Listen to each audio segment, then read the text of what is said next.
Hello, ladies and gentlemen and MBs out there on the internet. How you Yeah. doing? Happy legalization week. I don't know where I am right now, other than up in this car baking, but yeah. Y'all see me at Pigs Island since DJ Stealth does not have a gig tonight at South Whitney Pizza. They should look out for more gigs from him. Yeah. All right.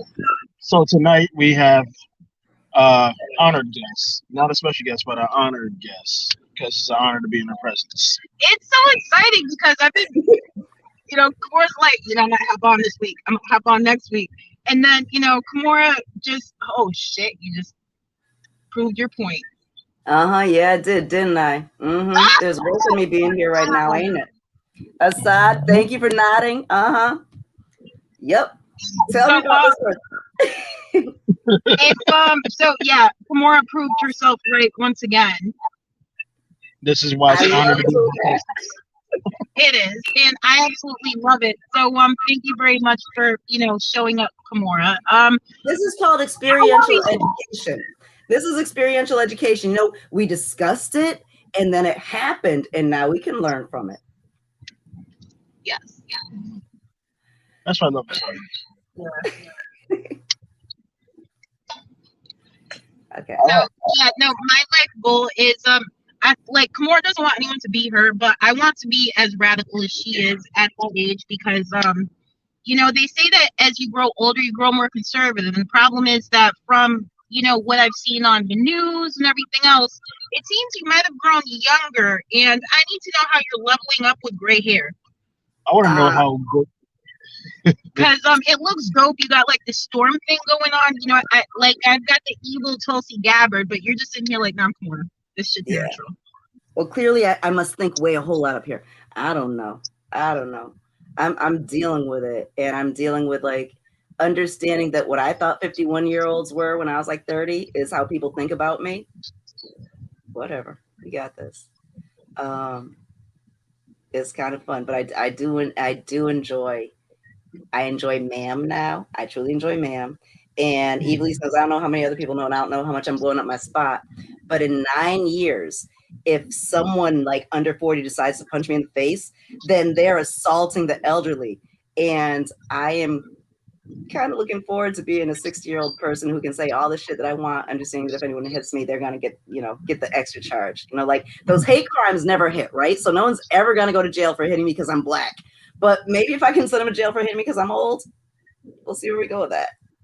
Don't you love that? I wish America loved their black people as much as they love black culture, or but whatever. Yeah. I hope no one punches you though, but if you do get assaulted, I do hope it's by someone who has enough money to make you feel better once you completely wipe them out in a lawsuit. Yeah. I'm from Clay Arsenal. We would just pull up. Yeah, that's not. I'm pull up with you, but. Yeah, there is always that little piece of thing, right? So this is the wonderful part of like, what do they call it? So hood, Bugetto, and all those other wonderful things, right? Like, so there is the wonderful place where you're supposed to know that, oh my goodness, I was assaulted. I need to go take this person to court and take care of it through the courts. And then there's the other part, which is, but a Molly Wop would feel so good, right? So I'm kind of with you on that one, Assad. Yes, we could make lots of money in jail, but why? Yeah. So take this 2-piece, bong bong, and leave me alone. It is done. I relate to that. Call it a day. There's so this is a smoke break, right? And so I'm sitting here smoking, and I'm being irreverent, but not too irreverent. But we're getting ready to go into MLK weekend, right? And this is where I become the loud ass screams for nonviolence miss the point in so many ways. Like there's nonviolence because we're coming together and we're going to work this out without violence. Like there's that, right? And then there's the tactic of nonviolence, which is the people attacking us are incredibly violent, but the story is that we're both violent. So as long as we don't fight back, as long as we are not violent and they continue to be violent, then we can use our nonviolent stance to point out their violence. There's that one as well. And then there's this way that nonviolence seems to be tossed around, which is when people beat the shit out of you, if you're a good godly person, you'll just kind of sit there and take it and be nonviolent, because the only way things will ever get better is if we're nonviolent. And that doesn't seem to work anywhere. I don't know. What are you guys doing? So, Assad, where are you playing? You gotta have something. We're right now smoking. Huh? We're in your driveway right now smoking. Yeah, no. But for the weekend, like, so what are the MLK plans that either of you guys have?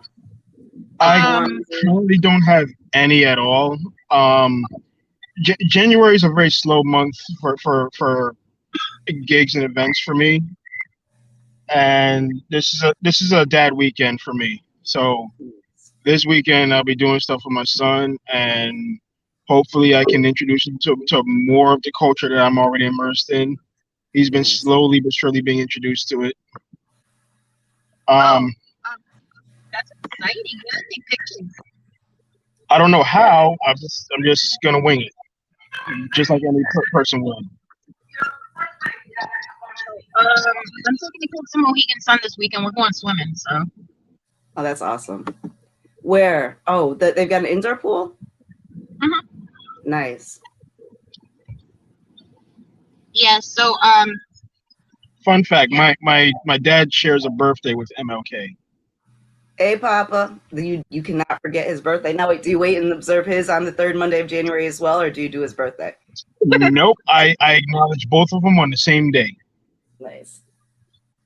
My dad will be 70 this year. That's awesome. Happy birthday, Dad. Yeah. Yeah, make sure to hug your father's side, trust me. Yeah.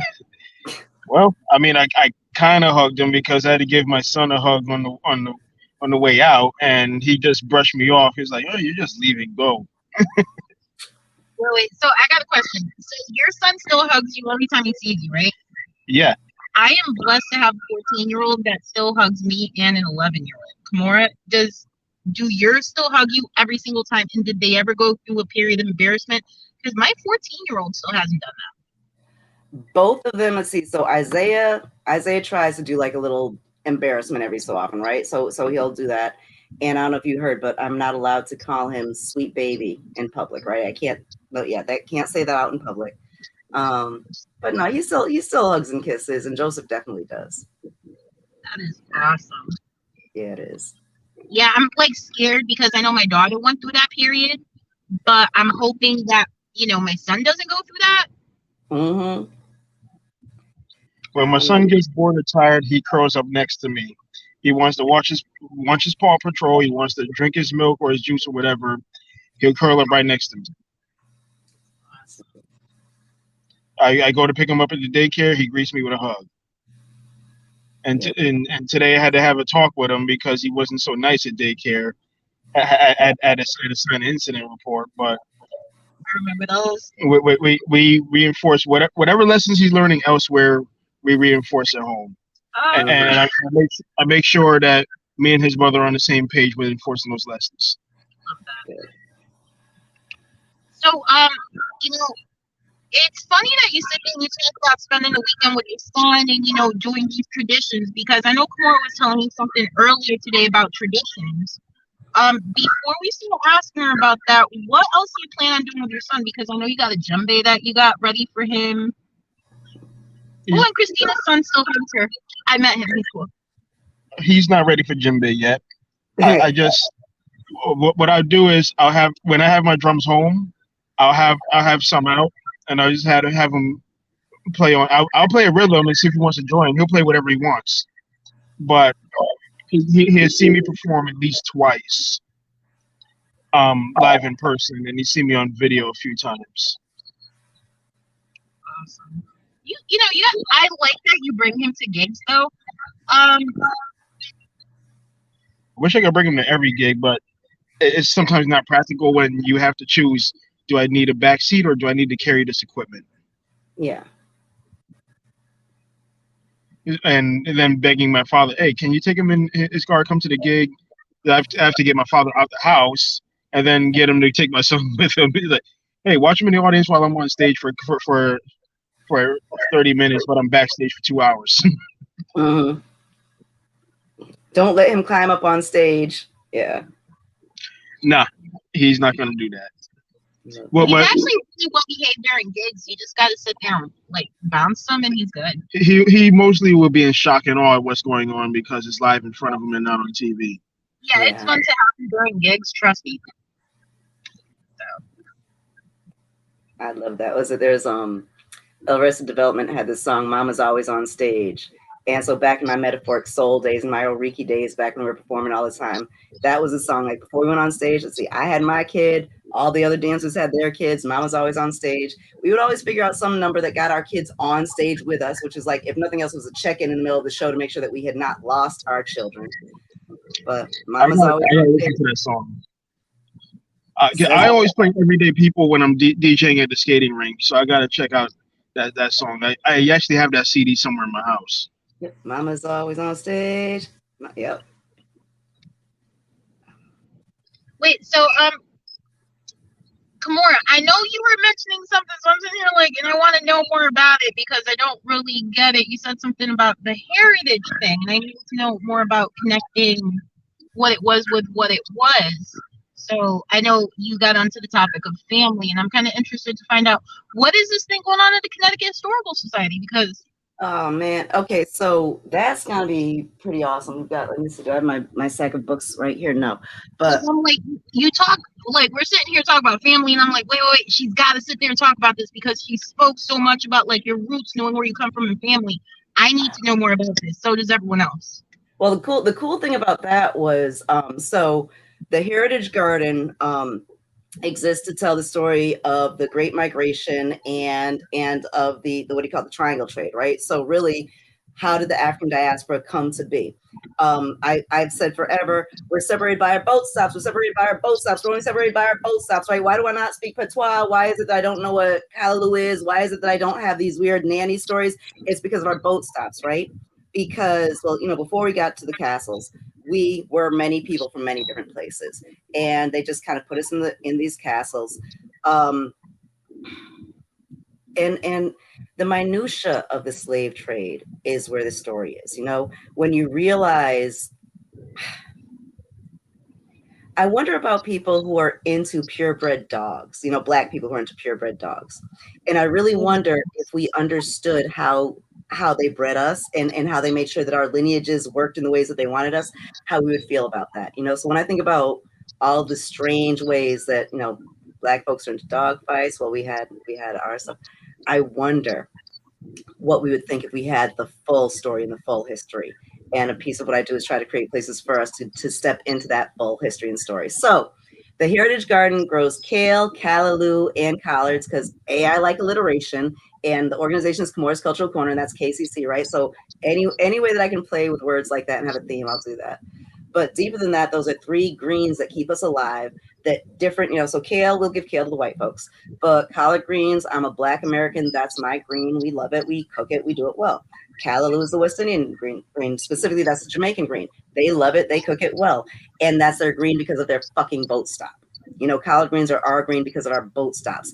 But you put Black people, and definitely, Hartford is Hartford. And you can put some Black folks and some Jamaican folks in a room together, and we're going to point out all of the division, all the things about us that are different, that make us very, very different people.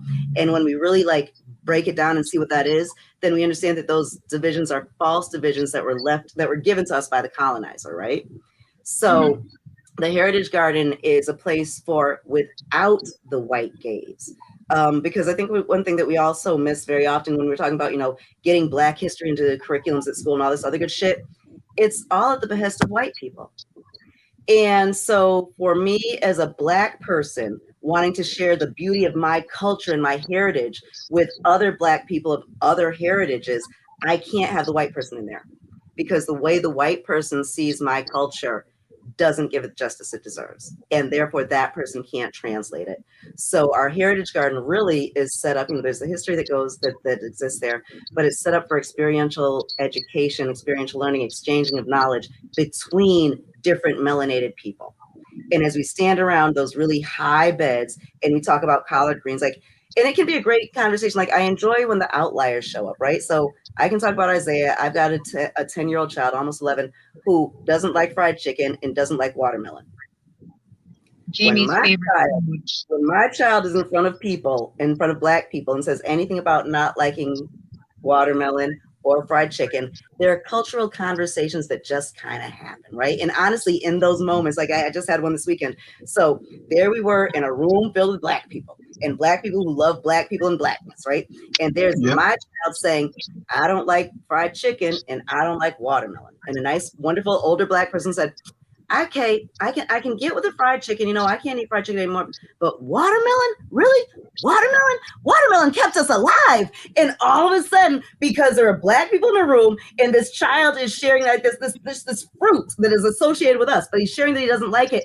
History lesson happens. Culture was shared and advanced. Beautiful. That's what the Heritage Garden is, right? So that's the greens there. This summer, we have Miss Dahlia. Dahlia is a Jamaican woman. I can't call her older because she'll kick my ass. But Dahlia is a Jamaican woman who is like, she's a Jamaican woman who takes care of the garden stuff. And she keeps the Jamaicans in check because guess what? There's only so far this mouth can go with some opinionated Jamaican men. Luckily, we got a Dahlia, right? Because we do what we do. We culture it out, right?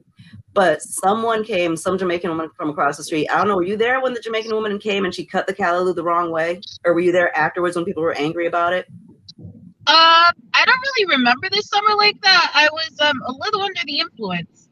Well, no, okay, so this was a 3-day saga because I got a phone call at home about some lady cutting the callaloo wrong and it's not going to grow back and it was just so horrible and we can't let her back and it's just bad, right?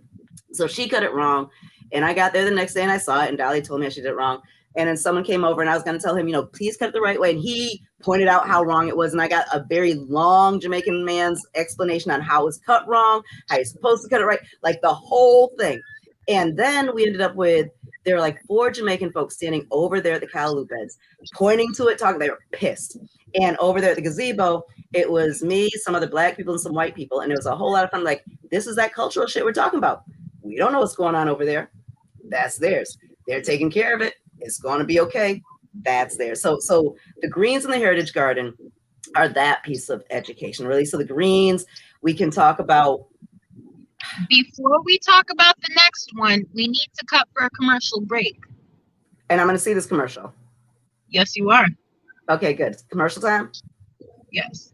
Okay, all let's right, go. so we'll be right back with a word from our sponsors. Practicing and living in community means that we're responsible to ourselves and others. It means that we're committed to engaging humbly and bravely with others who we may not agree with, but who share a similar worldview. Tensions and conflicts are gifts that allow us to grow together. Join our peaceful revolution.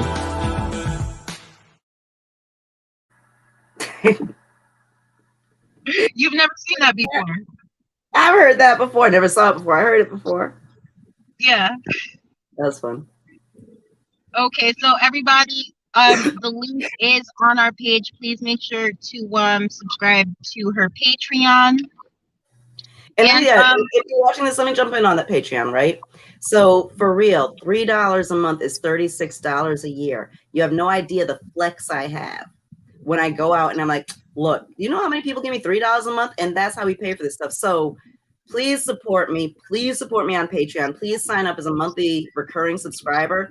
But I don't need all your dollars. I just three a month, $36 a year. Yeah. So I mean, you know, one snowflake will melt, but you know, you get a bunch of them together. Next thing you know, you're shutting down California. Right. And wait. So Evilise, let's discuss that Patreon. So I don't know how open you are here. Yes, go ahead and discuss it. It's fine. I did get arrested and you bonded me out with the $18. Please subscribe at the $18 level because activists sometimes do get arrested and it's a Friday and oh my God. It was $20,000 on a Friday and I still had to pick my kids up. So I was blessed. Thank you, everyone. So please subscribe at the activist level if you're able to. If not, you still got the $3 level. I think she got like $6 level. So yeah, we got all of them, but it was like that was one where nope, you can't. And it was exactly like it was you. But deeper than you, it was a single mother on a Friday night. Like there was is that and that was the way that the thought process went in my head. There's absolutely no way we've got to get her out. Like we've got maybe 60 minutes to get this woman out. Otherwise, real damage to a family is going to happen. So. Yeah, and it's crazy because I'm not the only one. There was another one, and she ended up doing mutual aid work with her after we bonded her out. She started actually joining some of our events and doing community work with us. And I've got to say, it's scary. Like you don't know because you're like, oh my God, what the hell? Mm-hmm. So, yeah. At least this time they bought my asthma meds. So yeah, and you didn't belong in there. They were being nice to you, and let's put that out because all cops are bastards. This is true. Yeah. And every so often we find ourselves in a moment of humanity, and people can show up as humans. And there's like, if you remember me talking to the phone on you at that moment, it's like, are they treating you like it? They treated you like a human. Yeah, they really did because I'm crying and they let me make all the phone calls I wanted. I did not go in the cell until like the barman was on their way. So yeah, it was a weird situation. So let's just talk about the fact that what if I wouldn't have gotten that bond anyways? Let's make believe you didn't have those subscribers. Please subscribe. I don't plan on getting in trouble, but first off, they would have like, okay, I remember the first real arrest I had, right? First real arrest. And I ended up in West Hartford. So it wasn't a Hartford, it was a West Hartford cell. But they put me in the cell. And believe it or not, the blanket in the cell with me was dirty. So I was like, excuse me, do you have clean blankets? They didn't have clean blankets. It was horrible. It was an awful night. And then the next morning when it was breakfast time, they gave me a fucking ham, egg McMuffin, even though I told them I was a Muslim and didn't eat pork. They were horrible. Let me talk to you about the inhumane. On purpose. Yeah. They're probably so socially inept they don't even. No, they did that shit on purpose. Trust me, they know. It was on purpose. Like, because in my mind I was like, but the meat costs more. Like, you could have just gotten the egg. It would have cost less. So you just wasted tax dollars to play a prank on an inmate or whatever they call it. And it was like, you guys have no idea. Assad knows 21-year-old Kamora, but the rest of y'all don't know 21-year-old Kamora, who had her ass on her shoulders in jail, fucking in jail, angry about just, yeah. This is West Hartford. Isn't everyone here Jewish? I can't believe that you serve pork. That chick, that's who this was. But that's what the hell I was thinking before you said it. You're right. Mm-hmm. Wait, so just out of curiosity, you ever been arrested for possession? Well, it depends on what you define possession as. No, so I was in, and to protect the not innocent, but the other person with me, who we won't share who that was, back in the early 90s when everyone else went away to college and I had a baby and stayed here in Hartford, when folks would come back, we would hang out. So we were downtown. There used to be where the Russell was. What was it? It was called Zuzu's. It was a coffee shop. And I was in my car there. There were friends outside talking. So we were talking to them. And we cracked the blunt and dumped the tobacco on the ground right there, just as the police officer walked up to the car. And we might have gotten off, but again, I've got a mouth and I got a lot of shit to say. The person I was with has a mouth. He had a lot of shit to say. We hadn't seen each other in months, so we said stuff. And we got arrested. This was when community court had just opened.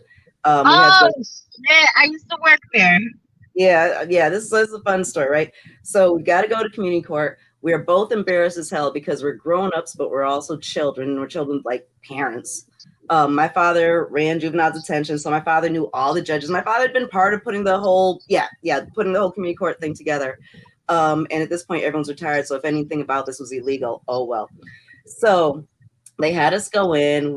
They assigned us to a work crew, and we were supposed to have 2 days that we were supposed to go out and pick up trash in Hartford. And this was going to be like the most embarrassing thing. So we went out in the morning. We went to, I don't know where we went. I know we ended up over by CRT because I had to go into a CRT daycare to use the bathroom. And I was just so incredibly embarrassed, but we had to do that. We ended up back down at Washington for the community course at lunch. And so we sit there and we have, the crappy ass lunch that they give us. And this is very, very embarrassing because we're there for, having weed downtown. And then it's time to get up and go back in the van. Everyone else goes back in the van, but they say, no, me and the person I got arrested with, they tell us to stay. We aren't going back out. Now, this is where we're all supposed to be fucking grown-ups, but no, because my daddy and the judge got together and had a conversation about what punishment should actually look like. And Isaiah's probably asleep because he's about to hear about the origin of the fucking 5-paragraph essay when you get in trouble. So anyway, instead of us going back out to pick up more trash in the afternoon, we had to sit in that weird conference room and write a paper on why we got arrested and why it was wrong and why we weren't going to do it ever again. So yes, I've been arrested, and the result of my arrest was my daddy is signing a paper where I had to write about what I did wrong. Fuck Hartford, fuck nepotism. So just out of curiosity though, late. Before you had to, so when I was working, so we're talking from 2006 to about 2008, right? You had to give a clean urine before you were allowed to start your community service. Was that the case back then, or did they institute that later? I'm saying right now, I don't know how nepotism works into this. You did hear that I got arrested for weed, and what my father thought I should do is write a paper about what was wrong about it. There was not a doubt in anyone's mind that I was going to smoke weed. That was not a doubt. It was how do we, yeah. So no, so I don't remember peeing in a cup at all for that one. Yeah, it was so stupid. And I always thought it was stupid, but I'm like, I got hired here as a secretary, and I just order your lunches. Man, no, I'm all about community court, right? And I'm about real restitution. Dave Matthews concerts used to be a whole lot of fun. You know, like there used to be like that 1 week a year when there would be a ton of white kids out there picking up trash. Beautiful. Yeah, for a lot of that's a good time. But then there was like all the guys, like just the ridiculous number of people who got out of jail and were sitting on their stoop and they weren't supposed to be sitting on their stoop, or were talking to a friend of theirs who had just gotten out of jail 2 weeks before. But guess what? Like they're like that one always drove me crazy. Like you can't have friendships with other ex-cons, but who the fuck else is gonna be your friend? Like you guys go away and live in Summers for a while, and then. But yeah, so community court had a whole lot of that. So Dave Matthews kids who drank too much and people who were just sucked up in the system. Yeah. I don't know. Have you ever been arrested? Assad, have you been arrested? Okay, fun fact. I actually have been arrested once. Tell the story. It is embarrassingly immature is one of those and we're talking about me of all people should know better. What the fuck is on your head? I was 14 and bored with my 13-year-old with my soon to be 13-year-old brother. We decided to take a walk and cause some mischief. We causing mischief ended up with us attempting to drop rocks on the roofs of cars to scare them. Stupid. Uh-huh. That seems like a great idea though for a 14-year-old boy. So I mean, I'm not even mad. So now the world knows a story I've never told anyone. Wait. So what were you charged with? I was charged with 6 counts of reckless endangerment and 6 counts of criminal mischief. And I was arrested by. On asylum. You weren't over on asylum, were you? That overpass. I was at the crossing between Bushnell Park and the back of the armory.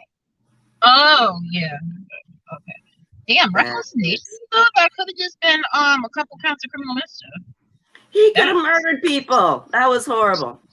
Yes. Yeah, I mean, my brother was like, yeah.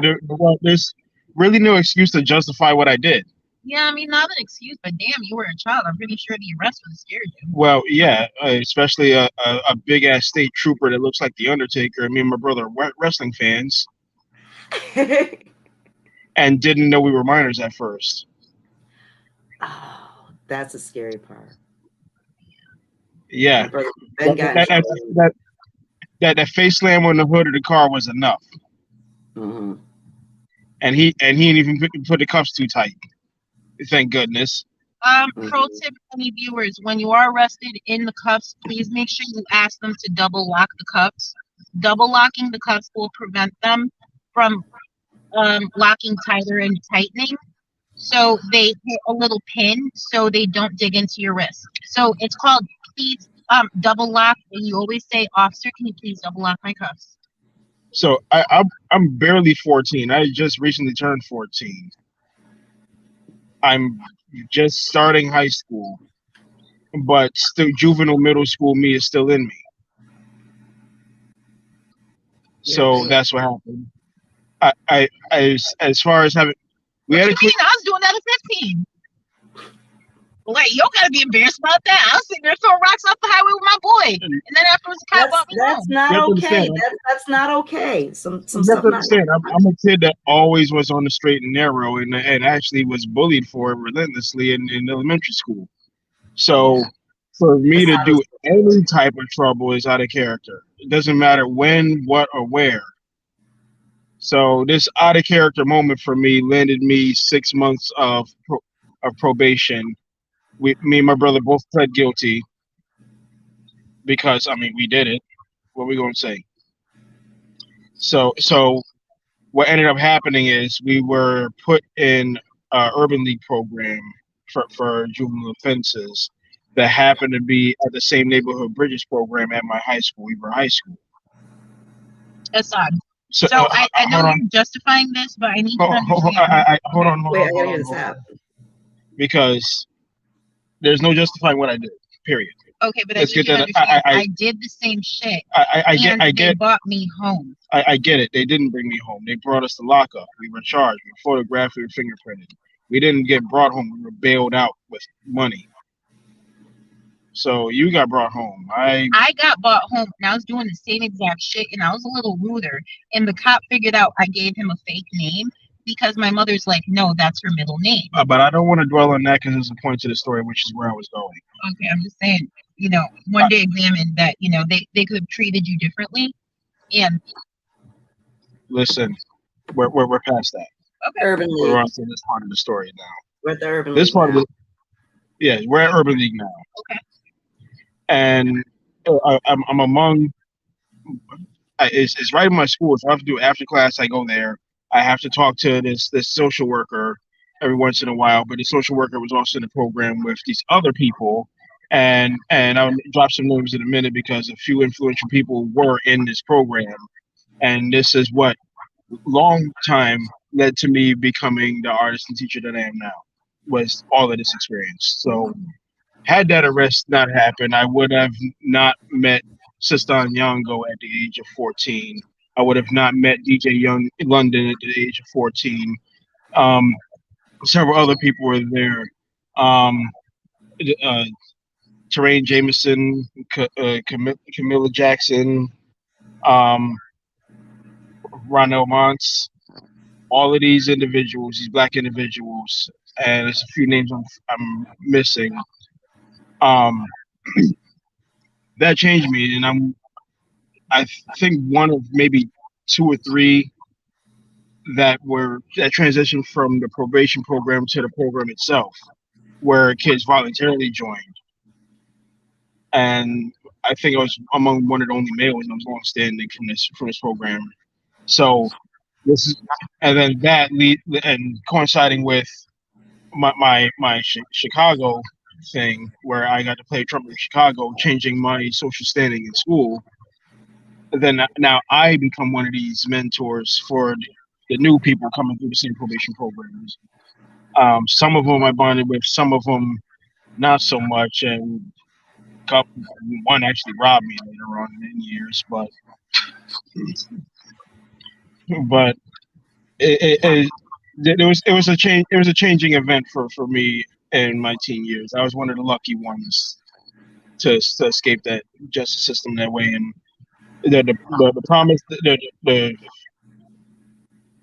one of the how you say it, one of the things I had to do as part of my probation was I had to stay completely out of trouble, and once I turned 16, the arrest will be erased from my record, and I've been out of trouble ever since. I've never been arrested or anything like that since. I've been profiled.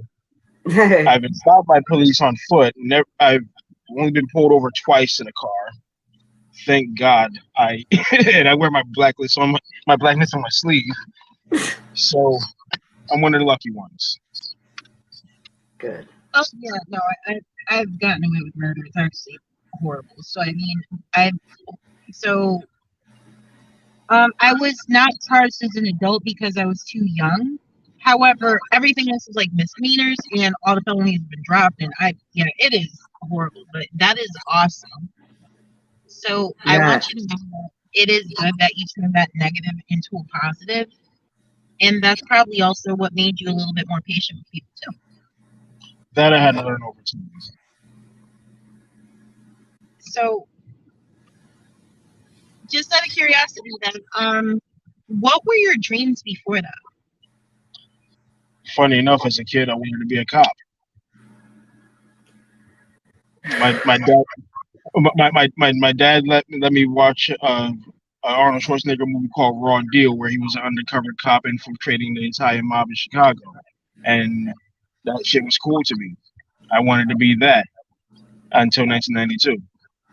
mm, We all know what happened then.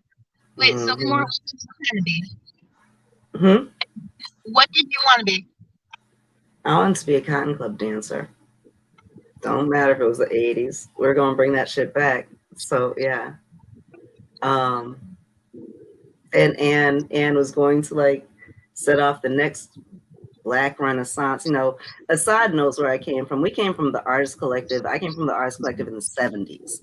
I came from Black excellence that understood that Black excellence was here to rule, that our music was the best music, and that our music was the best not just because it sounded the best, but because it touched souls and creates life. You know, like yeah, so we were gonna go and spark off the next Black Renaissance so that the 80s could grow into what the 80s. And don't forget, I had hip hop to stand on the shoulders of, right? So Hmm. I was going to hit the world in 1990, which meant that I had KRS, I had Boogie Down, I had all of this behind me. This is what I was stepping on, right? And so, okay, so little known fact, fun fact, I discovered Public Enemy, decided to date their manager, and spend a summer running away from home. My father, for my entire life, has never been able to appreciate Public Enemy because of my shenanigans, right? But in a hotel room in a Holiday Inn up in Springfield, there's a night, me, my friend Angie Thompson, who is like Janice Fleming, and I know each other and learn to trust each other because my best friend growing up is her best friend now. So Angie Thompson, it was like, yo, Angie, we're going to, what the fuck was the tour? I don't know, but like Run DMC was on the tour, but it was like, so, because I met him Okay, when he was, I know what tour you're talking about, but go on. was it Tucker and Leather? But yeah, so all of Hartford. So I was cool because all of Hartford was up in Springfield at the concert. I didn't bother to go to the concert. I was backstage a little bit before the concert, but then I was back at the hotel because it was way more fun to hang out over there anyway. Like, and I was getting people tickets into the show, right? Great shit. Crazy shit. It was the 80s. Y'all don't even know. But I after don't the show, I wish I would. and let me let you know that the Flavor Flav that y'all know, I think I said to you one time, Eve Lee, said I wanted to be on that show, Flavor of Love, and we never got to flesh out what that was. I wanted to be on that show and be like, what the fuck? Because this is not the 10 points. There's 10 points, right? There's supposed to be a whole clown thing like Flavor. There's supposed to be a whole clown thing to bring them in. And what the fuck is this shit? Because I sat up with Chuck D and what do you call it, Professor Griff. And Professor Griff, like, you think that I can go on a rant? You think that Ako could go on a rant? You sit and listen to Professor Griff. Yes. Okay, right. And so understanding and knowing that was what that lane was supposed to be doing. I was going to bring it in through the dance, through Afro-pyrogrammic movement and technique, and share the world and bring us to the next space. And I got pregnant with Joseph. And my beautiful, husband, so my jazz musician, amazing husband, who makes some of the most amazing music. And honestly, so my ex-husband, Alan J. Palmer, has a music school, a sacred music school. He lives out in Woodstock. Well, no, I think he lives between Woodstock, New York, and Manhattan. But his music school teaches esoteric, sacred music, in the Jackie McLean style. You know, coming from jazz, black people, black classical American music. This music that we create has. This is where I go sound crazy. I'm gonna have to go get some more weed in a minute. But it's got, I'm not gonna say it's got secrets, but it's got truth in it. Okay. And you can learn to play the music, and then you can learn to play the music, and then you can be the music. And so all of this is, yeah. So this is what happens when that gets pregnant at 18 and has a kid and has to like channel education into a different way, and then finally gets a way to channel it into a much different way again, still using the arts, because that's what we got to do. You should follow them on Twitter and see if they have old pictures, because that would be fucking awesome. The Artist Collective? No, Chuck D and them. She got Twitter. Oh no, wait, I've got, you know, so fun, you know what's hilarious though? So I've got pictures of the crew. I think I gave Angie some pictures. I got a whole bunch of pictures of her with everyone, but I had the fucking camera. It was the 80s, right? And so any pictures that anyone else has, they've got. So my pictures are all of other stuff. So that's cool. But I got grounded for months and months and months. So wow. Oh man, I had no idea that you were even in close proximity with those folks. That's dope though. They were among my first favorite rap group. Did Raul Muhammad, that was his name. Far too old for me. Drove an IROC Z, cute as hell. Wow. And I wanted to ask you, because you mentioned pyrogrammic. Did you ever know Obadiah? Yes, I did. Okay. So I'm sure you're familiar with a singer named Joyce Sims. Yep. All right. So she has a video for her song Lifetime Love. I recently found it because I remember hearing that song as a young child. And right there in Central Park, doing pyrogrammic movement with other folks is Obadiah. That was basically Alco's adult New York crew in the music video for a freestyle song called Lifetime Love by Joyce Sims. That makes so much sense. Yeah. Well, Alco was the whole New York dance scene back then. Like, I realized that. Everyone in New York knew him. Like, do you know Michael Peters, the man who so do you know who Michael Peters is? I met him. Yes. Okay. Yeah. Of course you have. Background, because the only Michael Peters I know was a fucking drunk Mayor of Hartford, who was a great Michael Peters as well, but different one. But no, Mike Peters. So he was a choreographer. He was Michael Jackson's choreographer. So he choreographed "Beat It," and he's in the "Beat It" video. And we all loved him in Harvard because he came and did classes up at the Arts Collective because he was one of our co-students. But like the whole Jubilation dance, like if anyone who danced in The Wiz, if you saw the movie The Wiz, you saw our co-students, you saw our co's dance. And like I noticed that too.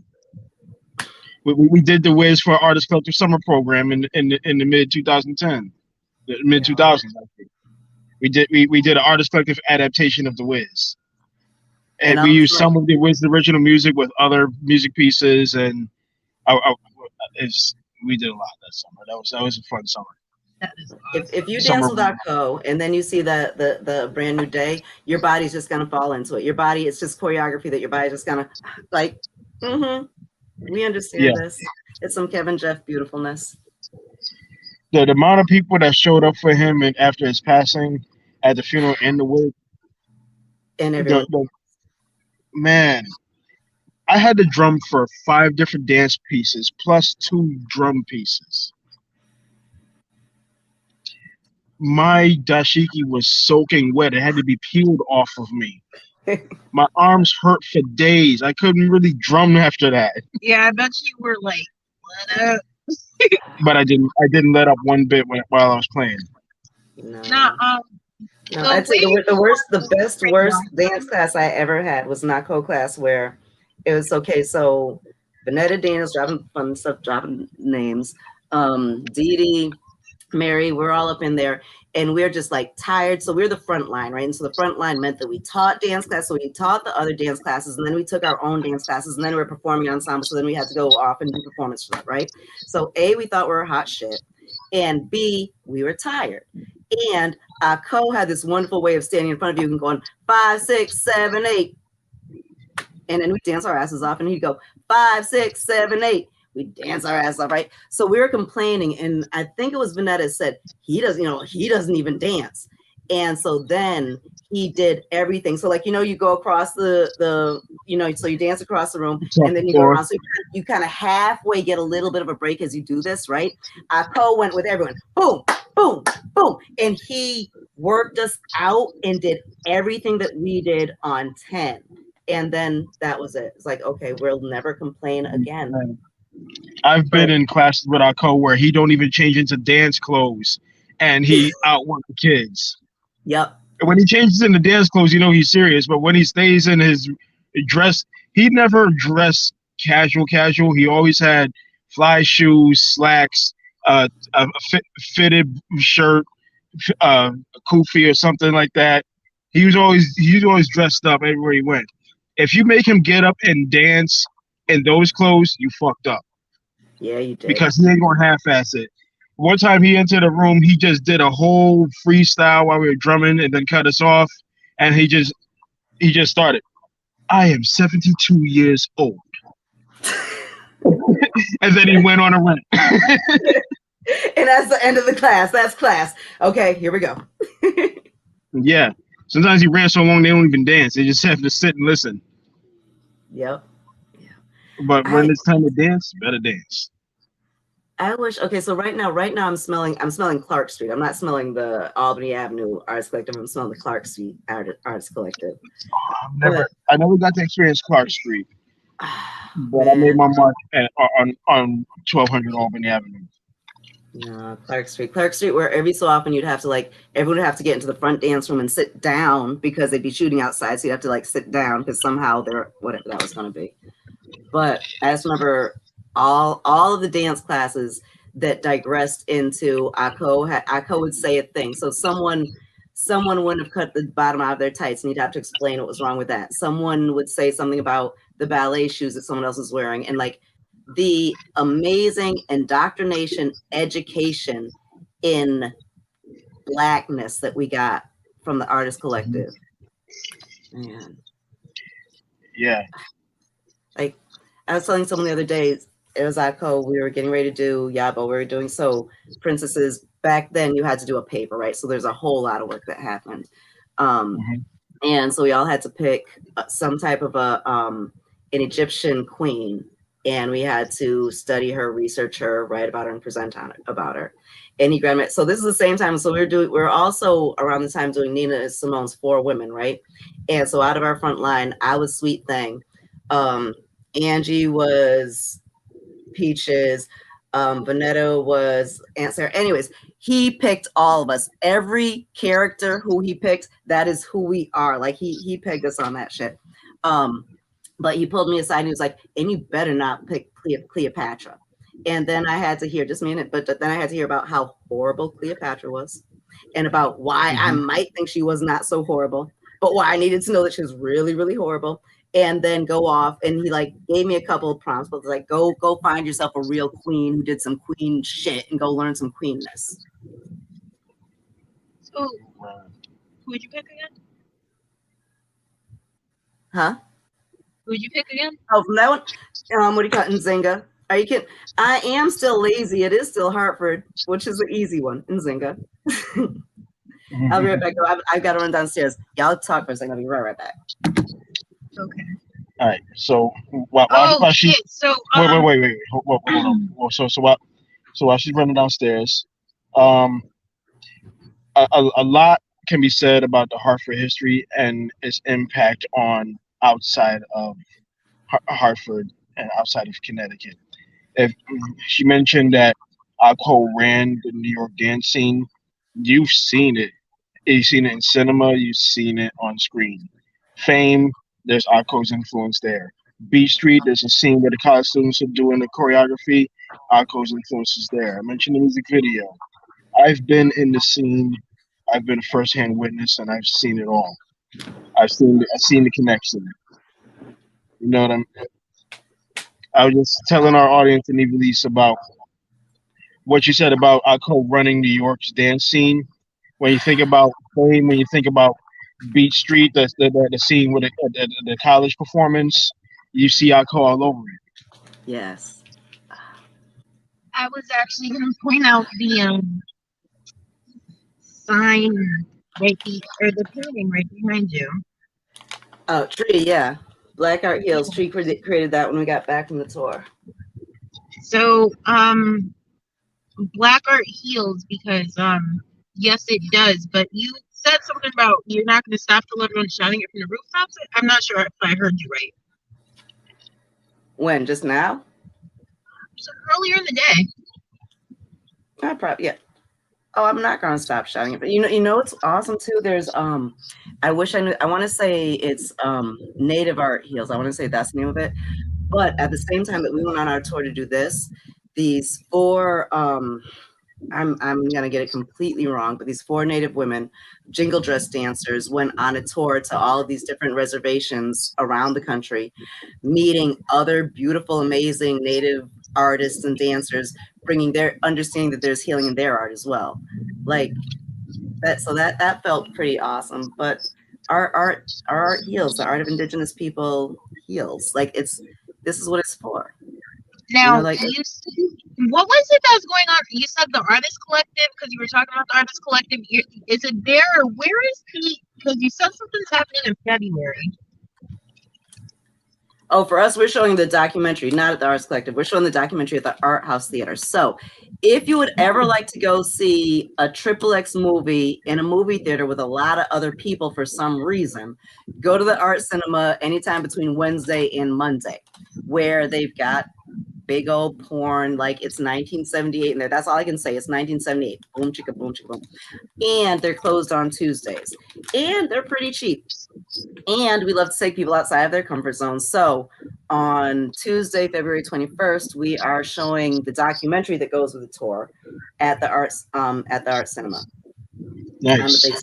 Yeah. So Ephraim's movie, he made it. We're editing it a little bit differently now because there's some great interviews. So there's an interview with Miko, who is the head of Meek Productions, which is a black gay talent agency in Atlanta.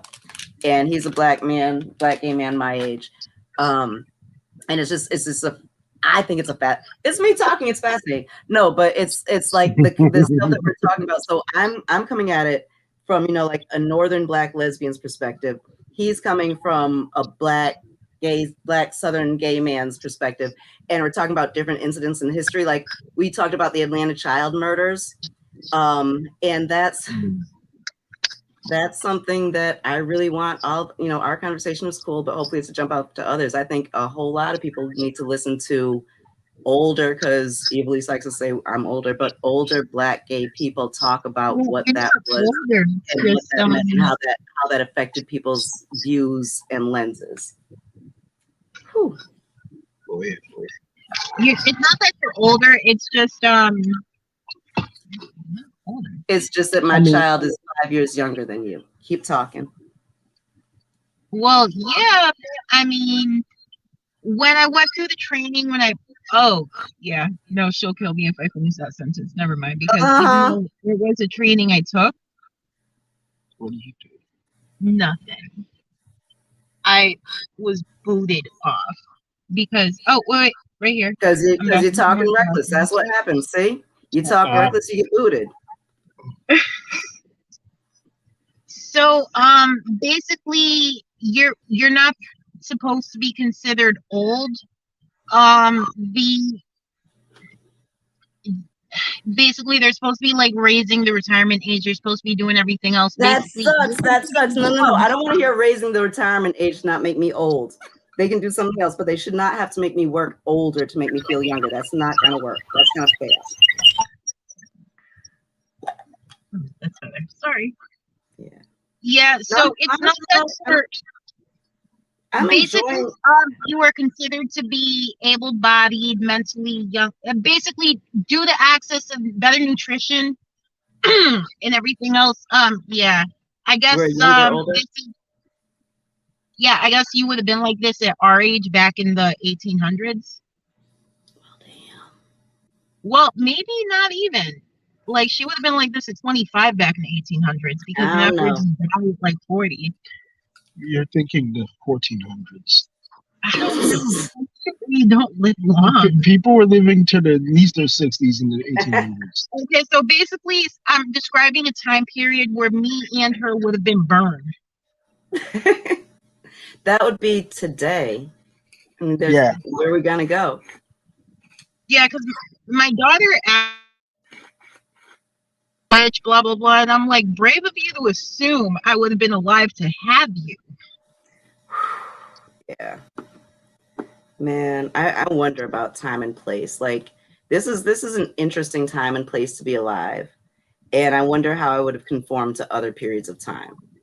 You know, like I'm kind of wild and crazy in 2023, but I've got a lot of space to be wild and crazy in 2023. If this was 1823, in what ways would this soul have had to have conformed in order to not die, or would I have just died? I probably would have been shot. Yeah. I can't keep my mouth shut. And if you hit me, I'm hitting you back.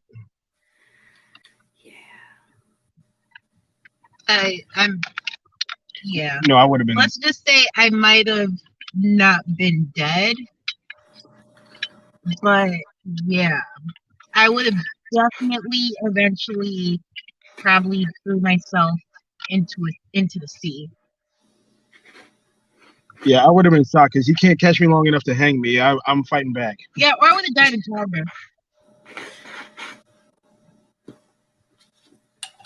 Yeah, the idea of giving birth in the 1800s is just terrifying. Let's not even go there. I've got no desire to think of any of that. Yeah, I would have died in childbirth. That would have been me. Yeah, no, that's oh my god. Yeah, what do you think you would have been burned for, even if you had to, like, you would have came up differently, but what do you think you would have been burned for? We're going which style? Heresy, definitely. Are you kidding?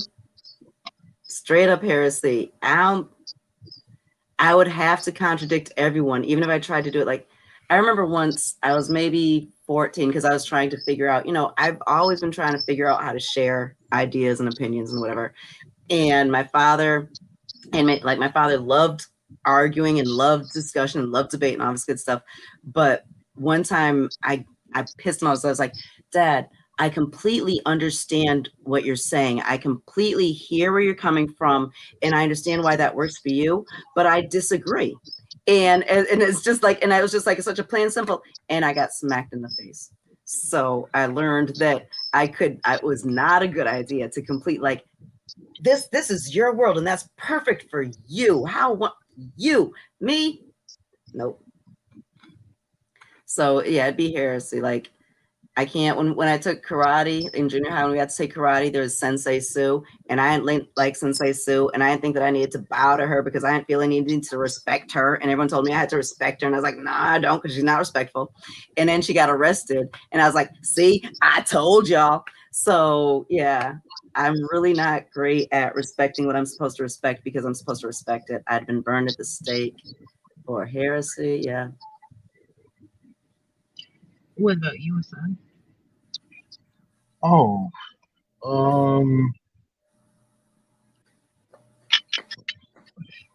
I would backtalk too much. I'll probably be burned at the stake for being too intelligent. Because remember, there was a period of time where women weren't afforded education. Yep. I simply knowing. Okay, I'm hypothetically speaking because I mean, male witch. I'm a man. I'm gonna get away with it in Salem witch burning time. Okay, yeah, okay. Let me tell you something that I remember as a small child realizing, because I taught myself how to read. Like there were books I wanted to read, I read. It's a thing. And I remember when I learned that it was illegal for enslaved children, for slave kids to read.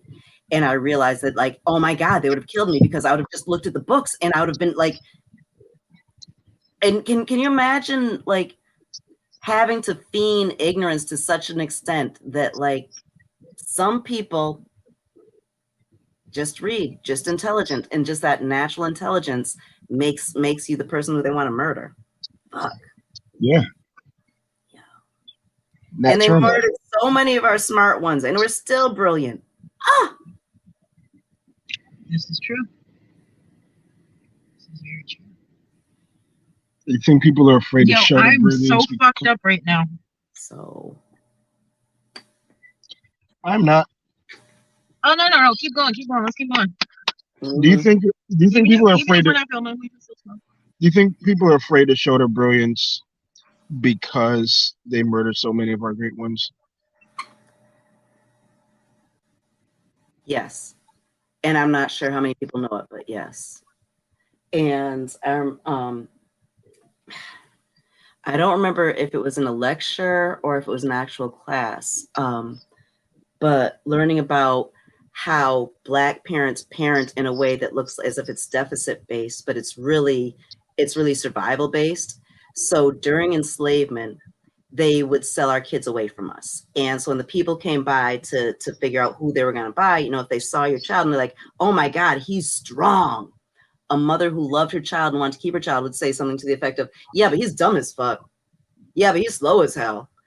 And that place where Black parents say horrible, denigrating things, damaging things to and about their children that we see as such a horrible, awful, damaging thing, really comes from a place of a sick love and protection. And so with that being something that has carried over so much, and you look at, like, you know, the quick, easy knee-jerk reaction is, oh, you know, you talk proper, you're trying to be white. Look at him, you get all those good grades, you're trying to be white. Like all of those weird things that we come in and do it to each other. That I think for a whole lot of it, that happens inside of ourselves. I know that when I work with and talk with people who are better educated than the rest of their family or are demonstrably more intelligent than the rest of the family, there's guilt that comes along with that. And there are people who, at least maybe they don't know, or they haven't shared with me that they do it on a regular daily basis, but when they go back home and they go visit family, they downplay and push back not their accomplishments. I'm not talking about success, not their accomplishments, but their actual intellect and intelligence. Yeah. That's true. Never thought of it that way. Yeah, sometimes you've got to sit there and yeah, coming from a two-parent. Damn, I did not come on here to be attacked like this. Coming from a two-parent family, eh? Me seeing difference between the island style of parenting versus my mom's American style. Yes, I was in a two-parent household that, for a majority of the time, was a two-income household as well. Mm-hmm. And at first, we didn't live in a house. We lived in an apartment complex on Natick Street in the South End. And then my parents were told about prime real estate in the North End, and they were the first to jump on it. Mm-hmm. That's how I ended up going up and play Arsenal. So my mom, she was one of those classic protective Black parents. She's a boomer, just like my dad is. If she lived, she would have been 76 this year. So she experienced a lot growing up in Georgia. The Jim Crow South, 40s, 50s, and 60s. My mom turned 21 the day after Dr. King was assassinated, and then had my sister that same year. See, that's a lot to think about as you're pregnant. My mom went through colorism because she was lighter than most of the rest of her family. My darker skinned auntie had preferential treatment over her, even though she was the one that worked hard, that got good grades, that did everything right. She was looked as the lesser because of her light skin. Mm-hmm. So she obviously experienced a lot of trauma, and I'm sure there's a hell of a lot more that I don't even know about to this day that she experienced. But she brought that with her, and her interaction with people was like that. There was times where she's very kind, very loving, very giving, and then there's other times where she can just be a complete asshole. She could be mean, she could be direct, she's she's candor, everything.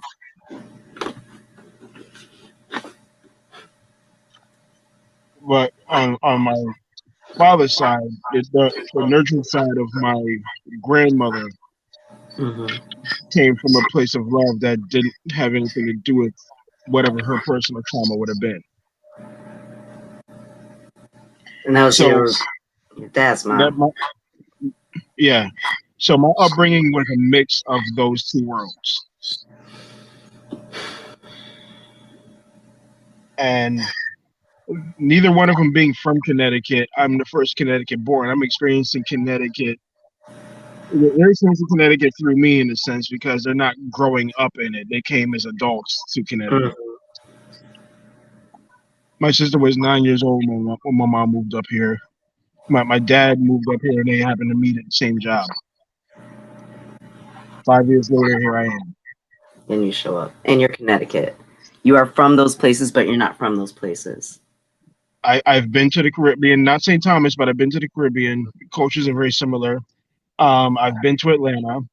The Atlanta culture is phenomenal. It's fascinating, and it can be scary at the same time. Mm-hmm. But I love it. And growing up here, the unique experience of growing up in the Northeast, it kind of prepares you to go anywhere else because you get all of the climates, you get a mix of cultures. You've seen the rich, you've seen the poor, you've seen the in between. You're prepared for the world. It's all here. Yeah, Yeah, it is. but as a I'm black excited. man, it's a lot of black. There's a lot of comes with just being black anywhere you go, except for majority black countries. When we get off, I've got a book downstairs, so come back inside because I wanted to show you this book because I can't remember the name of it. And I wish I had grabbed it. But it's the graphic novel by the man who created Afropunk, and it's his coming of age. It's like him telling his story of growing up being this black kid who loved punk, who then found black punk. Just amazing stuff. But that's with the class, one of the classes that I'm doing, or one of the things I'm doing with the Connecticut Historical Society is a class, an identity class called We Belong for Asian youth and Black youth. And I would have loved to have had you in there because we're really looking at the immigrant experience and how the immigrant experience of the parents who are refugees affects the children who are born here. And for you, like I was born here for us as the children of the Great Migration, whose parents and people came from down south to get away from that, to come up here for something better, for jobs and stuff. Mm-hmm. It's when we really honor it and look at it, that refugee immigrant experience, we are the children of that. We're those first generation up north kids. Yeah, that's very true. Mm-hmm. Just a difference in our dialect between the younger and older generation of Connecticut. There are those that grew up in Connecticut, but they still have a little bit of a southern drawl in the way they speak naturally. My baby father. And then there's us, the having the black experience as Gen Xers, millennials, and the Gen Zs. The uniqueness of growing up here. Our dialect is unique to New Yorkers off rip, especially the way I talk. Like, you're black, but I can hear all of your R's. Where's that come from? I don't know what you're talking about. Yeah, what dialect do the rest of us have? Like Connecticut, right? I don't know. Well, we don't pronounce our double T's. We have what they call the guttural stops. Chatteroom. I what's a glove with no fingers? Mitten. That's Connecticut. Mitten, Kitten, New Britain. Hard hitting New Britain. Yep, that's Connecticut. I do enjoy like the New Britain thing. I like New Britain because New Britain is just how you're supposed to say it and how it feels right, and saying it any other way feels strange. But then people from other places will like laugh at it. So that is at least something that I can notice about myself. But anything else, I'm like, what Connecticut accent? What I can tell you. Yeah, a friend of mine is dating a girl who's originally from South Carolina, and she slipped and said New Britain. Are we going to New Britain? No, it's New Britain. Yeah. You Don't sound call it weird. that. It's New Britain. Yeah, now it sounds weird that she says it like us in her accent. I would still prefer that. You know, here's something I would still prefer because Uh-oh, can you see. say that Now I'm again? gonna Because New Britain. Oh, look at a little kitten. the kids in New that is Britain. wrong. You do not say it like that. So I don't care where in the country you're from. Just skip all your double T's from now on. Well, but wait, if we're talking about Great Britain, do people in Great Britain call it Great Britain? Yeah, they call it. Pronounce I also have a friend from England here, and she asked me to pick her up from the New Britain Library. She's from London. Okay, New Britain. She got it right. She got it right, but Okay. I think that's the part of England that they just left us, because I learned from a linguist video that if you speed up a Southern accent, you start to get to a British accent. Basically, Southerners speak like how the British used to speak before they all went posh. Oh, you mean so the fast colonizers came over in boats in Jamestown and like Virginia and all that shit down south. And now their ancestors just slowed shit down because shit's kind of slower in the south and there's beaches and it's not, raining all the time. It's like how the Australian accent came about. It's just all of these different parts of the British Isles. They all have kids. Now the kids speak one way and everybody else got accents. Yeah. That one, okay, so out of the most racist accents on this earth, it's somewhere between an Australian accent and a South African accent. But both of those white accents sound like they want to murder me. Like, I find it weird watching a South African news channel because they sound so not Black African. Can we talk about the fact that they should go home? They don't bother me. It's weird. So like the major colonizer, right? The English, a male English voice doesn't sound like the scariest voice in the world. Like that voice giving a lecture, I concede to that voice's intellect. I'm fine with that. But it's the friggin' Afrikaner, that scary ass eek. Yeah, white South Africans. Mm-hmm. I'm gonna show you something. Black South Africans, I like the way they sound. The other day. What?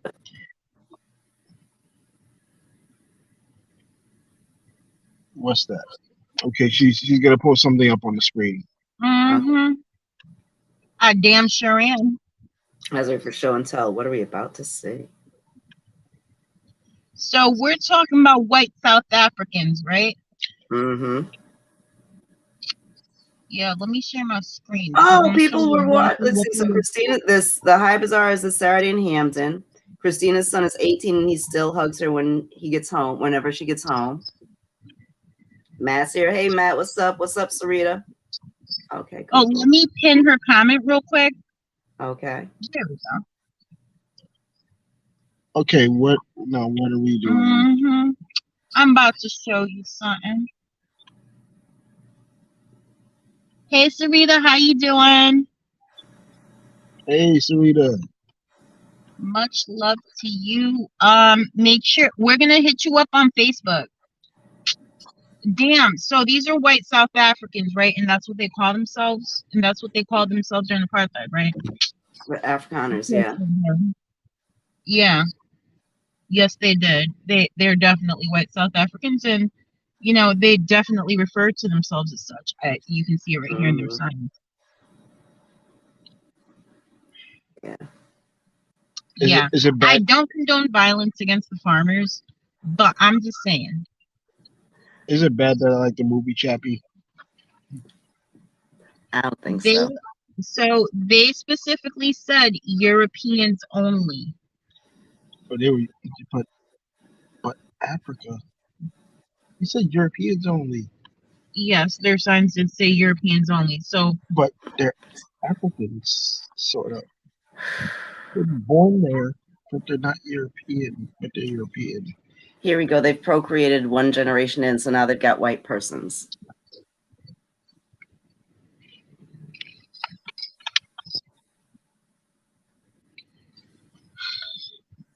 And now South Africans, white and black, are doing chicken commercials. What chicken commercials? The KFC commercials? No, it's a local chicken franchise called Nando's. Mm-hmm. They you know, like We Are America. They did a We Are South Africa, like all of the different demographics of South Africa, complete with the white guy mispronouncing the Xhosa name and him correcting him behind his back in the commercial. And at the end, everyone is at the table and takes and the lady takes a bite of grilled chicken.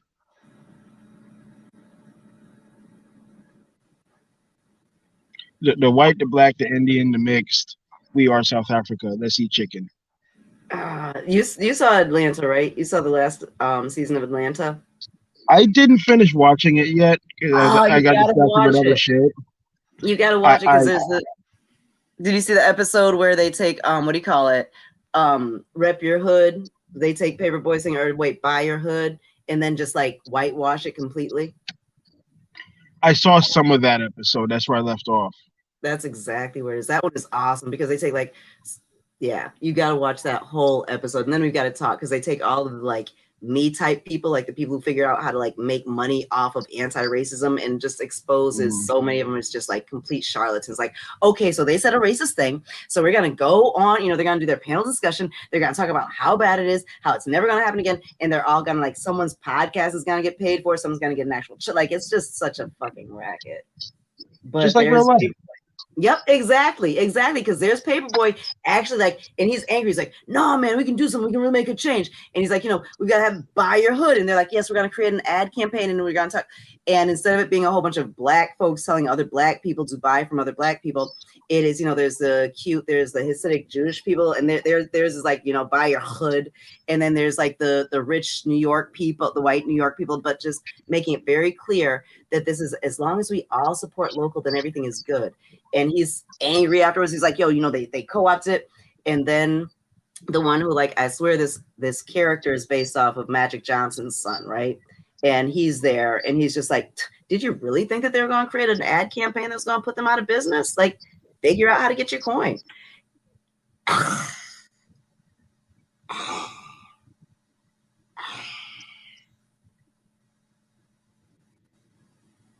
don't know. The evolution of Paperboy has been a whole lot of fun over that series. I'm sad it's over. I love Donald Glover. He's one of my fantasy league children. So, like, people play fantasy league football. I play fantasy league children. Chris Brown is one of mine. Donald Glover is one. He's doing really, really well. I'm liking this season of him. The both of them have been showing us their individual brilliance in the last few years, and people aren't always paying attention in the right way. No, they're not. Oh. The game's coming back.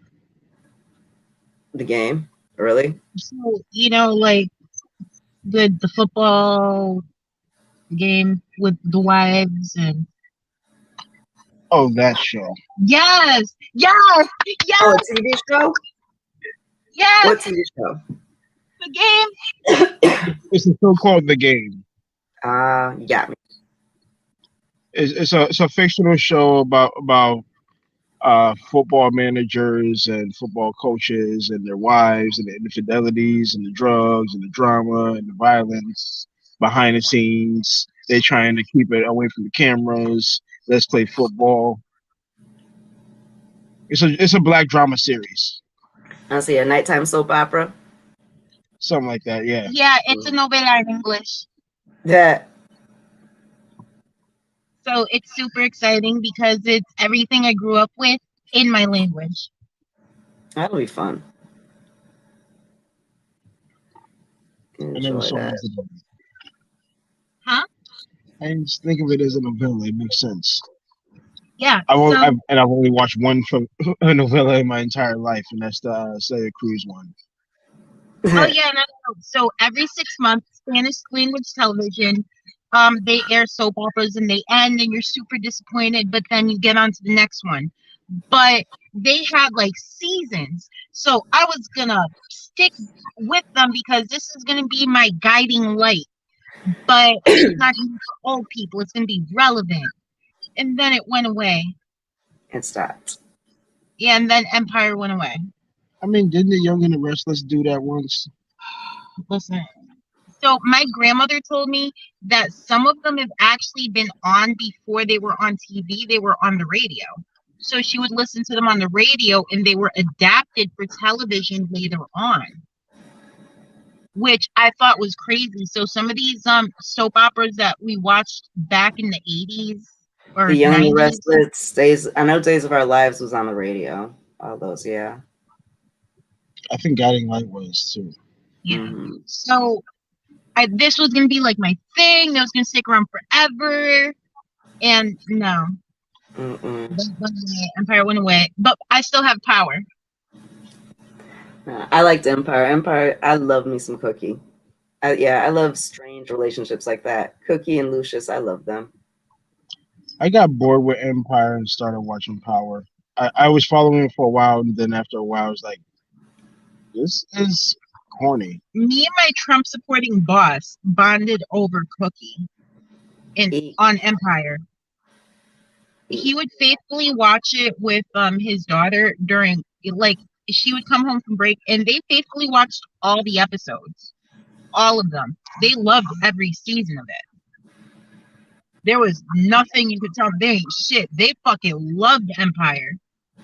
No, Empire is done when Lucius got shot. I was done. That was went as far as it could go for me. Then I was done. I tried to go back to it, but after that, can we talk about the dreadlocks? I was done in season 3 when they tried to shoehorn in Black Lives Matter all of a sudden. Okay, so let's talk about how they predicted that Hillary Clinton was going to be running for office, and they're sitting there talking about, and they had but everyone knew that. Like that was a no-brainer. Everyone knew Hillary was going to run. That wasn't predicting any future. I hope that show didn't kill Dejlo's career because I want new music from her. But it's like every relevant person who was going to be relevant had to be on that show, so it wouldn't have killed her.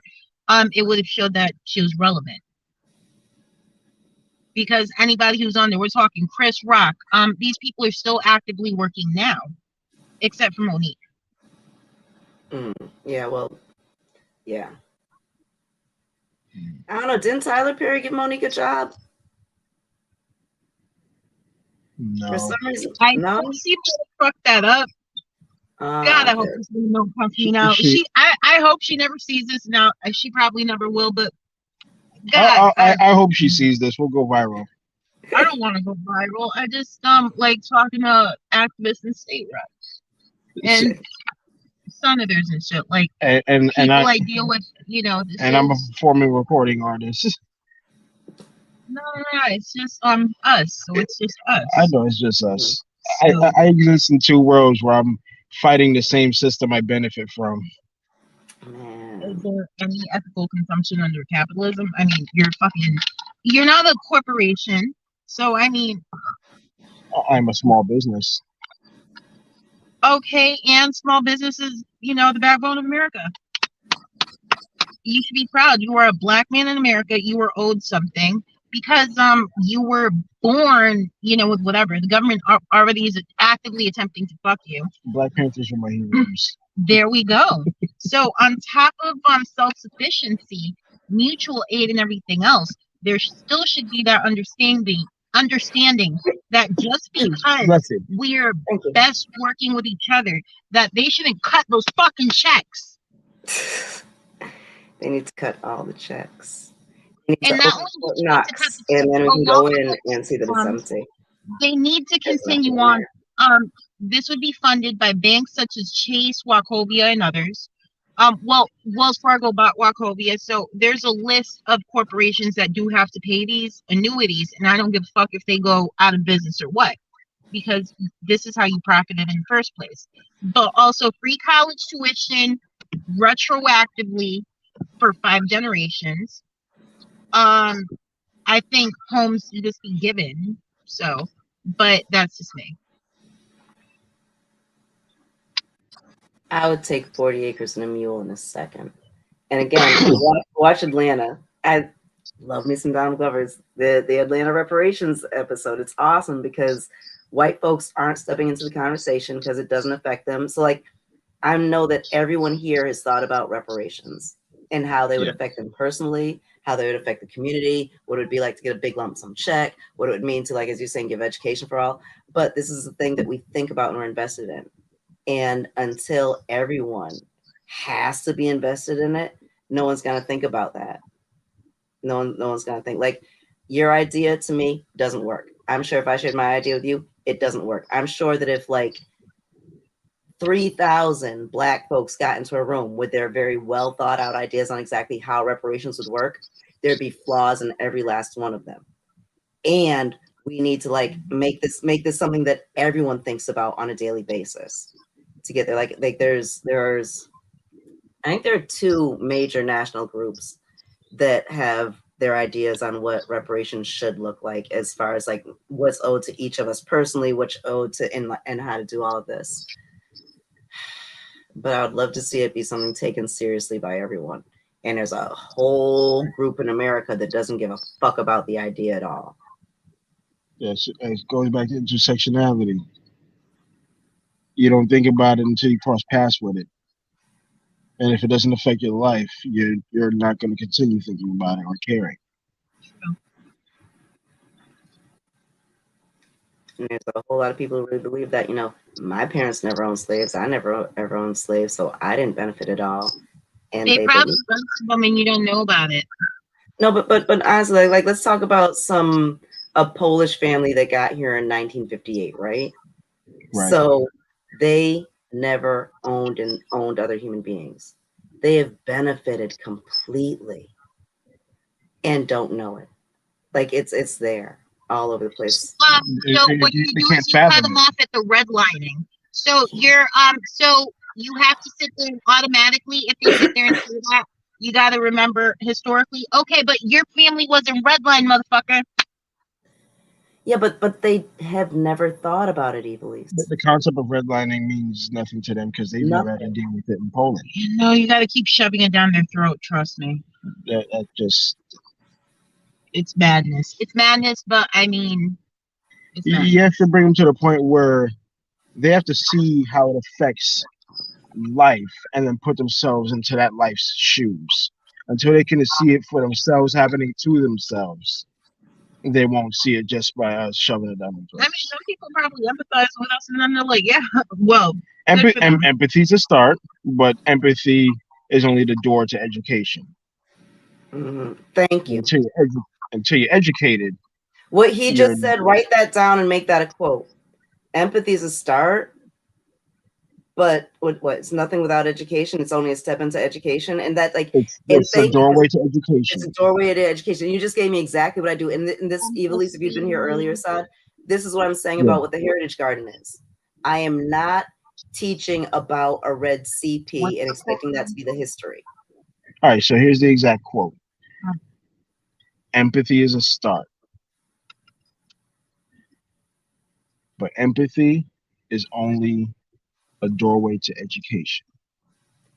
That is true.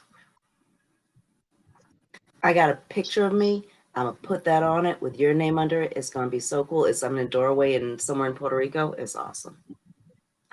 Yeah. You got to step through that door and then you have to learn. Bang. Yep. I am ignorant. There's things I don't know. Oh my God, these things that I don't know are very real and affect life. Now I need to learn the things I don't know. Now I need to learn those things. I can't just say, oh my God, they hide history from us. How horrible. Exactly. I can speak on my own experiences on the exact same thing. Yeah, yes, I'm a Black male, but if you break it down, male, I have male benefits. I have benefits of my own. I've being heterosexual. That and what comes with that. I had to unlearn things that I learned in order to learn the truth and be the empathetic, well-rounded person that I am. I see everyone for who they are and what they tell me about themselves. At the start of every show, I always say, ladies and gentlemen and NBs across the internet. That covers everybody. I didn't notice that. Exactly. Yeah. But 15-year-old me wouldn't think about it. 15-year-old me was surrounded by people dancing to a song called Chi Chi Man by TOK. Everybody is dancing to that song. Now TOK was they marketed themselves as a Jamaican boy band, where they were a dance hall group, which is a rare thing. And one of the biggest underground hits is a song called Chi Chi Man, where the chorus is all about setting fire to anyone that hangs out with them or drinks with them or rides in the car with them. And even people that we knew were clearly gay were dancing and singing to the song too. So being surrounded by that, I had to unlearn some things, even though I was naturally myself and didn't have a problem with anybody. Heterosexual male has to intersect with what it means to be something that's not that. Yep. Anybody that's not that. That even heterosexual women. Being male in America, you don't get to learn. You don't get to learn these things that you don't have personal experience with, and be able to empathize with it. But I had to open that door, just like a white man has to open that door to understand my standing as being black in America. They can't fathom it by me telling them that because they don't see it for themselves. When they see it for themselves, that's when they empathize. Once they empathize, they have to be educated on everything they didn't know and unlearn everything they don't need to know. And that's a dangerous place when it's time to then start educating yourself again. Glad I was young when I did it. Mm-hmm. It gets harder the older you get. Mm-hmm. That's why educating the children is so important. Yeah. I would say educating the children, but then listening to and learning from the children. Because the only way, I think, like, I've got wonderful friendships with people my age and people older, and a whole lot of wrestling with and understanding new concepts. It's great to be in places of the chaos of not understanding and trying to figure out with them, right? That's great.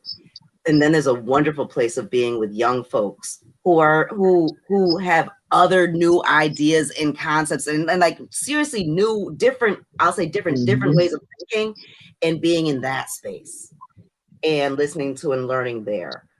And just everyone needs to figure out how to be in the gap. Everyone needs to figure out how to be in the gap in some way, shape, or form. But everyone needs to understand there's shit that you don't fucking know. There's shit that you don't know. And there's shit that you did know that you no longer know. That is no longer true. Right. I don't know. The easy one to not get into any of the weird race, sexuality, fun stuff is Pluto a planet? Is Pluto a fucking planet? Because I'm sure a 7-year-old, a 20-year-old, a 40-year-old, and a 70-year-old are all going to have different answers to that question. And all of them will have been right based on the time that they learned the information. Exactly. I still consider it a planet. Fuck whoever said it wasn't. It's a dog at Disney World. Is a dwarf human still human? They call it a dwarf planet now. Ooh, that's some millennial fucking shit. Let's go. And here we go. Are we going to have continuity? There we go. I love this shit. Wow. Mm-hmm. Mm-hmm. Yeah, I'm sorry. It's just I'm so hung up on Pluto being a planet. So still a planet. Man, you get attached a name to it. You can say it's too small. It hasn't even completed its year cycle yet, and you're already dogging it. No, it's not that.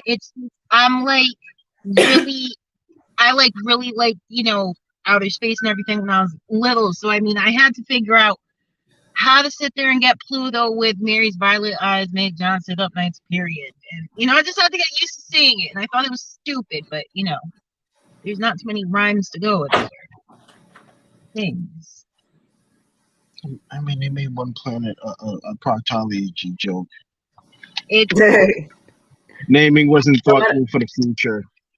No matter how you say it. People be more mature. I grew up with Uranus, and then all of a sudden it turned into Uranus. When Joseph was in school, it was Uranus. I was like, I have no clue what this Uranus planet is. It's Uranus. Exactly. It's Uranus. But Evelise, when you were in school, was it Uranus? Yeah, I'm not mature enough for this, but no, it was not. That I'm aware of Uranus. Because I remember I was in Noah Webster School. And then McDonough, when we went to Hartford High on the school bus. See, I went to Barner Brown Elementary School, and that school no longer exists. That's a memory. I also went to Quirk Middle School, which no longer exists. I was supposed to go I'm there. glad they rebuilt Weaver. Right. Like, please stay Weaver. So I went to 14 different elementary schools as a kid.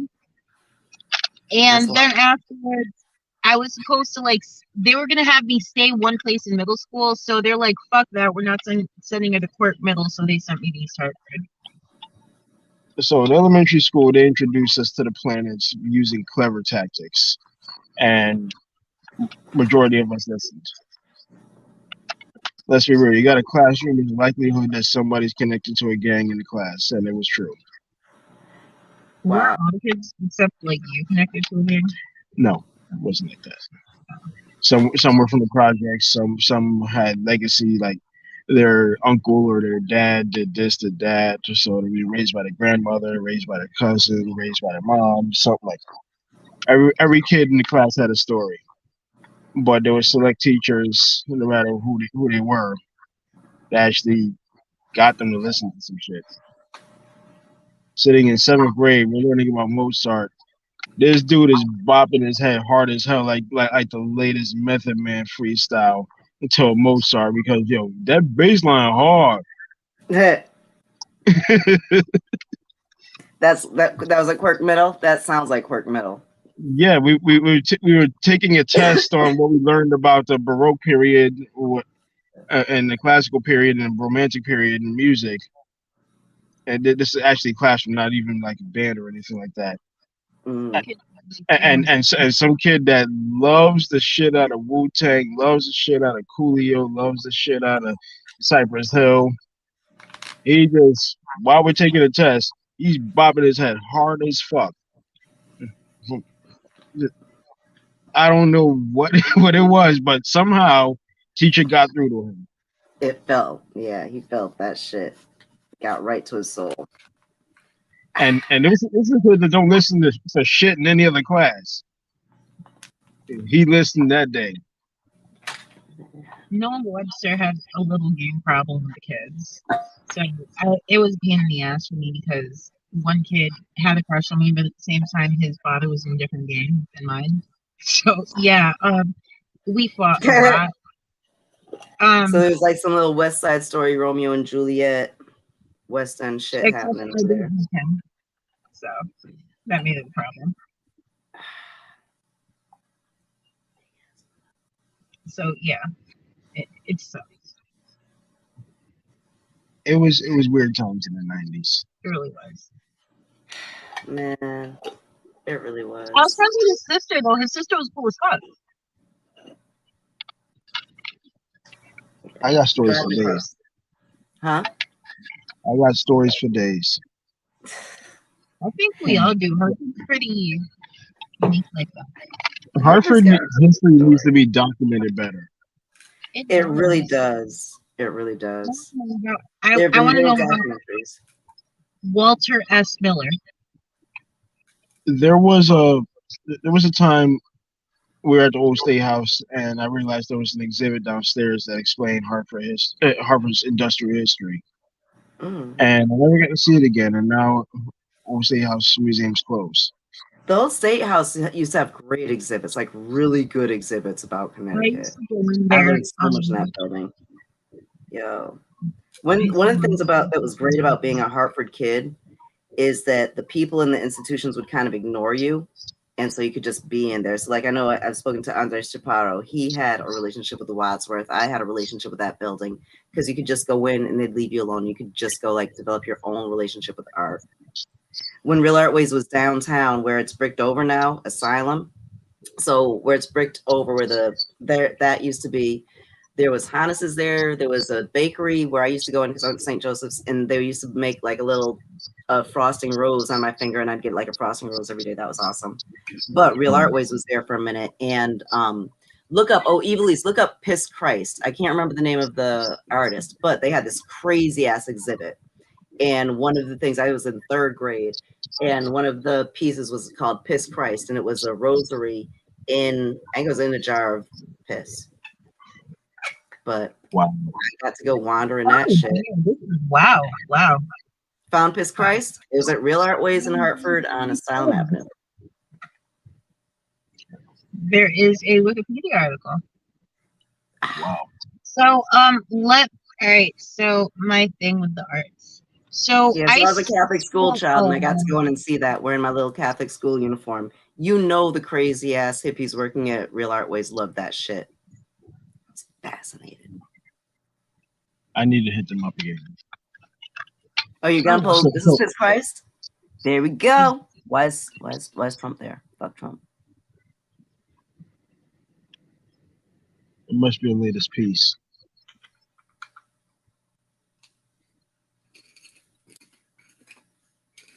Wow. So I used to skip school a lot, right? It's a miracle that I graduated, but when I graduated early and half a credit over. My senior year of high school, I ended up taking 3 jobs. And I was taking classes after school. So I graduated with my graduating class. Boom. But I used to skip school a lot, especially when I figured out my system sophomore year. And my vice principal used to get really, really frustrated with me. In fact, one time he was going to suspend me, and he's like, "You were going to leave anyways, weren't you?" And I'm like, so one day, because I have this thing, I really love Andy Warhol a lot. I like his pieces. And there was this thing over at the Wadsworth with him. So I was able to talk to staff in the school. If I don't skip school this week, you guys need to let me go and get me tickets. And I was also in a probation program, and I talked them into the same shit too. So you got to go to the show how many times? I went on the honor system, and I actually fucking went. Of course you did. You wanted to go see the beautiful art. Yeah, so I didn't skip school the entire week, but I got to see the exhibit. Because I thought, like, funky shit's pretty cool, Mm-hmm. Yeah. I like, that. I don't know.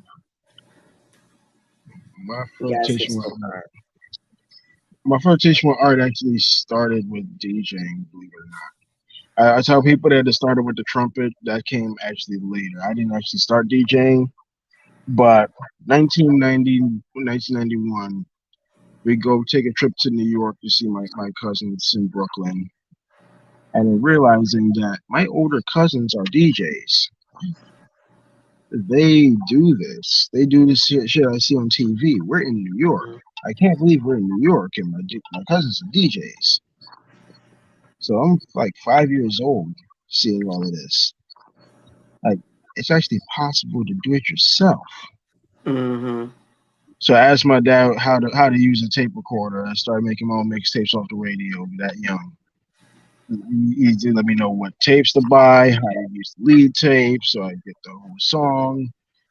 when to hit the pause button, when you know there's going to be talking, everything. There's art to it. Young people listening have no idea what you're talking about. I completely know what you're talking about. Okay, the kids out there, there was this device. It was called a cassette.